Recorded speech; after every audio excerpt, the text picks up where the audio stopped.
Students बात करेंगे unit and null vector की। अगर वेक्टर्स की को हम एक्सप्लेन करें तो हम जानते हैं कि वेक्टर्स हम किस तरह से बताते हैं कि हमारे पास अगर कोई एक फिजिकल क्वांटिटी जो कि जिसके लिए हमें मैग्नीट्यूड प्लस डायरेक्शन रिक्वायर्ड हो उसको एक्सप्लेन करने के लिए, तो हम ऐसे क्वांटिटीज को क्या कहते हैं कि ये वेक्टर क्वांटिटीज हैं, मैग्नीट्यूड प्लस डायरेक्शन। ठीक है। अच्छा, अब अगर हम देखें कि हमारे पास सबसे पहले अगर हम बात कर लेते हैं यूनिट वेक्टर्स की, स्टूडेंट्स की यूनिट वेक्टर्स हमारे पास कौन से वेक्टर्स होते हैं। तो यूनिट वेक्टर्स हमारे पास वो वेक्टर्स होते हैं जो कि डायरेक्शन को, किसी भी वेक्टर्स की डायरेक्शन को बताने के काम आते हैं। ठीक है। Use to define the direction of the, या फिर आप ये भी कह सकते हैं कि डायरेक्शन को रिप्रेजेंट करने के काम आते हैं। ठीक है। यूज टू डिफाइन के बजाय हम रिप्रेजेंट कर देते हैं। ठीक है। रिप्रेजेंट, ठीक है, रिप्रेजेंट द वेक्टर डायरेक्शन। ठीक है। वेक्टर की जो डायरेक्शन है उसको रिप्रेजेंट करने के हमारे काम आते हैं यूनिट वेक्टर्स। अब इनका जो स्टूडेंट्स मैग्नीट्यूड होता है, यानी कि यूनिट वेक्टर्स का हमारे पास जो मैग्नीट्यूड होता है वो हमारे पास 1 होता है, यानी कि इनका मैग्नीट्यूड हमेशा जो है वो हमारे पास एक स्पेसिफाइड अमाउंट में 1 रहता है, जिसकी वजह से इनको एक अलग वेक्टर्स के तौर पर डिफाइन किया गया है। और फिर इसके बाद जो इनकी डायरेक्शन होती है, यानी कि जो वेक्टर की डायरेक्शन होती है उसी की डायरेक्शन में जो है ये अपने आप को जो है वो रिप्रेजेंट करते हैं। अब अगर फॉर एग्जांपल हम एक वेक्टर ले लेते हैं, यानी कि ए वेक्टर है मेरे पास, और ए वेक्टर का जो मतलब कि ये हमारे पास वेक्टर है और इसके ऊपर मैंने एक एरो हेड का निशान डाल दिया। अब इसका जो मैग्नीट्यूड है वो हम इस तरह से रिप्रेजेंट करते हैं बार्स के जरिए, और फिर इसका जो यूनिट वेक्टर होगा वो हैट के जरिए, यानी कि आप ए वेक्टर लिखेंगे और उसके ऊपर एक छोटी सी हैट डाल देंगे तो ये रिप्रेजेंट कर रहा होगा हमारे पास बेसिकली एक यूनिट वेक्टर को। ठीक है। ये हमारे पास एक यूनिट वेक्टर की रिप्रेजेंटेशन है जो कि हम करते हैं कि जब हम लिख रहे होते हैं चीज़ों को तो इस तरह से हम उसको जो है वो डिफाइन करते हैं। अब यूनिट वेक्टर जो है उसको हम किस तरह से इस इक्वेशन के जरिए जो है निकाल सकते हैं, वो आप देखें कि ए हैट की वैल्यू जो है वो हमारे पास किस तरह आएगी, vector A divided by its magnitude. यानी कि आपने जब यूनिट वेक्टर निकालना है तो आपने वेक्टर को डिवाइड कर देना है बाय इट्स मैग्नीट्यूड, तो आपको जो है वो यूनिट वेक्टर की जो है वो वैल्यू पता चल जाएगी। अब अगर हम कोऑर्डिनेट यानी कि 3 डायमेंशनल कार्टेशियन कोऑर्डिनेट सिस्टम की बात करें स्टूडेंट्स, ठीक है, तो हम देखते हैं कि जो उसमें हमारे पास 3 तरह के जो है एक्सेस आ जाते हैं, यानी कि एक्स वाई और जी एक्सेस। ये हमारे पास कार्टेशियन कोऑर्डिनेट सिस्टम है। ठीक है। कोऑर्डिनेट यहाँ मैं पूरा लिख भी देती हूँ ताकि इस चीज़ को हम स्पेसिफाई कर सकें। ठीक है। ये कार्टेशियन कोऑर्डिनेट सिस्टम की बात कर लेते हैं स्टूडेंट्स, कि जिसमें हमारे पास जिस तरह से यहाँ मैं एक फिगर के जरिए एक्सप्लेन कर देती हूँ इस चीज़ को बेहतर तरीके से, कि हमारे पास इसमें क्या होता है कि हमारे पास एक्स वाई और जी जो है वो हमारे पास कोऑर्डिनेट्स हैं।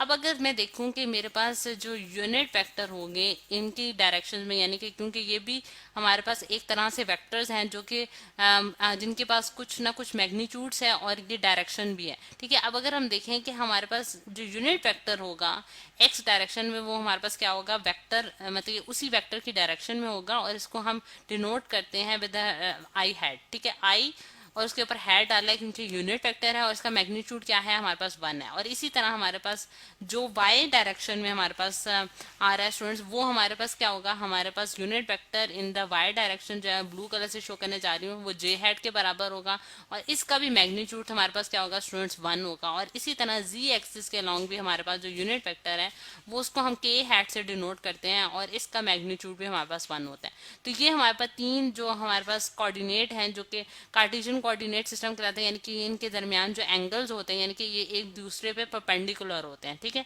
तो उनके केसेस में हमारे पास यूनिट वेक्टर्स डिफाइन किए गए हैं, आई हैट, जे हैट और के हैट। यानी कि अगर कोई वेक्टर इस डायरेक्शन में लाई कर रहा है तो उसका जो यूनिट वेक्टर होगा वो आई हैट होगा, और अगर वाई एक्सिस में लाई कर रहा है तो उसका यूनिट वेक्टर जे हैट होगा, और इसी तरह अगर जी एक्सिस में लाई करता है तो उसकी जो डायरेक्शन होगी वो हम के हैट से डिनोट करेंगे। ठीक। अब इसी तरह स्टूडेंट्स हमारे पास जो मेजर तरह के हमारे पास जो यूनिट वेक्टर्स आते हैं उनमें हमारे पास जो 2 बहुत फ्रीक्वेंटली यूज किए जाते हैं वो एक वेक्टर है जो कि आर हैट है। ठीक है। यहाँ मैं लिख भी देती हूँ कि वेक्टर आर हैट जो है वो बहुत फ्रिक्वेंटली यूज किया जाता है।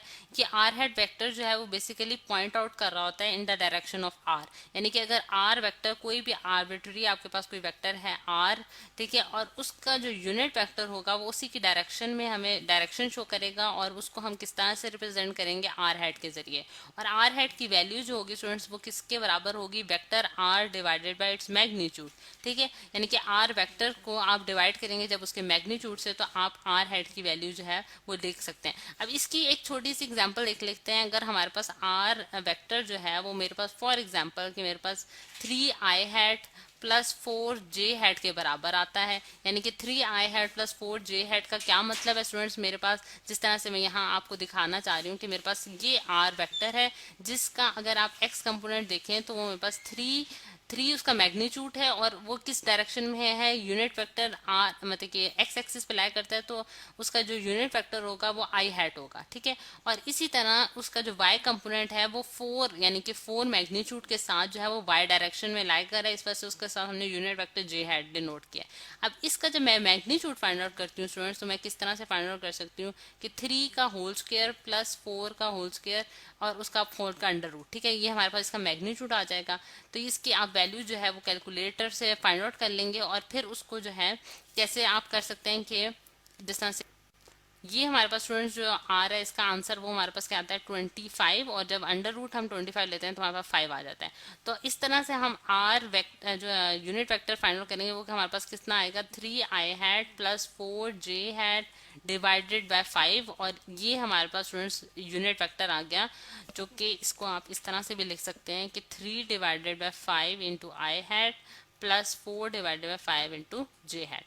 तो ये हमने इस तरह से जो है इसका यूनिट वेक्टर फाइंड आउट कर लिया, ठीक। अब अगर हम एक और केस में यानी कि जो second type of unit vectors जो कि बहुत कॉमनली डिफाइन किए जाते हैं वो हमारे पास क्या कहलाते हैं कि एन हैट वेक्टर्स कहलाते हैं, वेक्टर एन हैट।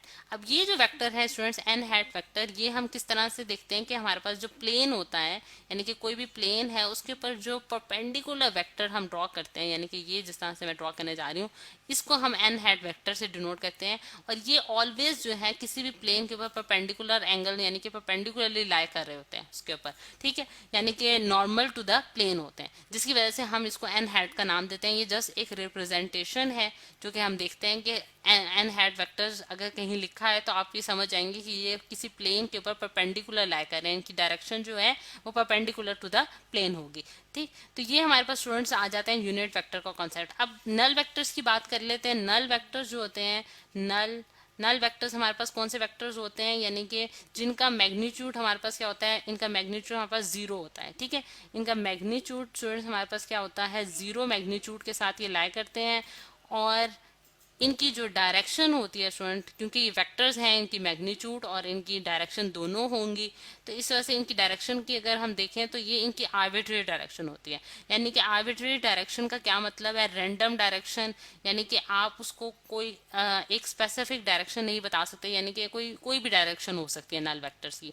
अब नल वेक्टर्स जो है उनका 0 मैग्नीट्यूड जो है वो किस तरह से आता है वो देखते हैं हम, कि अगर मेरे पास एक वेक्टर जो कि ए वेक्टर है और उसको मैंने उसके ऊपर एरो हेड का निशान डाल दिया है, अगर हम उसको एडिशन करें उसकी विद अ नेगेटिव वेक्टर जो कि हमारे पास -a से मैं डिनोट करूंगी, तो उनको जब हम एड अप कर लेते हैं स्टूडेंट्स तो हमारे पास नल वेक्टर आ जाता है जिसे हम 0 से लिखेंगे, और इसकी डायरेक्शन जो है वो कोई भी हो सकती है, यानी कि रैंडम डायरेक्शन होगी, इसकी आर्बिट्रेरी डायरेक्शन होगी, ठीक। यानी कि आप नल वेक्टर जो है वो किस तरह से निकाल सकते हैं कि अगर आप वेक्टर को ऐड अप करें with its negative vector, same vectors को आपने ऐड करना है, इनका सेम मैग्नीट्यूड होगा, इनकी सेम डायरेक्शन होगी, लेकिन डायरेक्शन सेम नहीं होगी, मैग्नीट्यूड सेम होंगे लेकिन डायरेक्शन ऑपोजिट होगी, क्योंकि हम जानते हैं कि नेगेटिव वेक्टर जो होता है उसकी डायरेक्शन क्या होती है, ऑपोजिट होती है टू द ओरिजिनल वेक्टर। जिस तरह से अगर मैं यहाँ एक ड्रॉ करती हूँ स्टूडेंट्स, ये मेरे पास ए वेक्टर है, ठीक है, और जो -a वेक्टर होगा वो क्या होगा, सेम मैग्नीट्यूड का होगा। जैसे कि आप देख सकते हैं कि मैंने लाइन उसकी सेम ड्रॉ किया लेकिन उसके साथ मैंने जो डायरेक्शन है वो ऑपोजिट डायरेक्शन बनाई है, तो ये मेरे पास -a वेक्टर होगा। जब आप इन दोनों को एडअप करेंगे तो आपके पास क्या बन जाएगा, नल वेक्टर बन जाएगा। तो ये है स्टूडेंट्स हमारे पास कॉन्सेप्ट यूनिट वेक्टर और नल वेक्टर का, जो कि आज हमने स्टडी किया।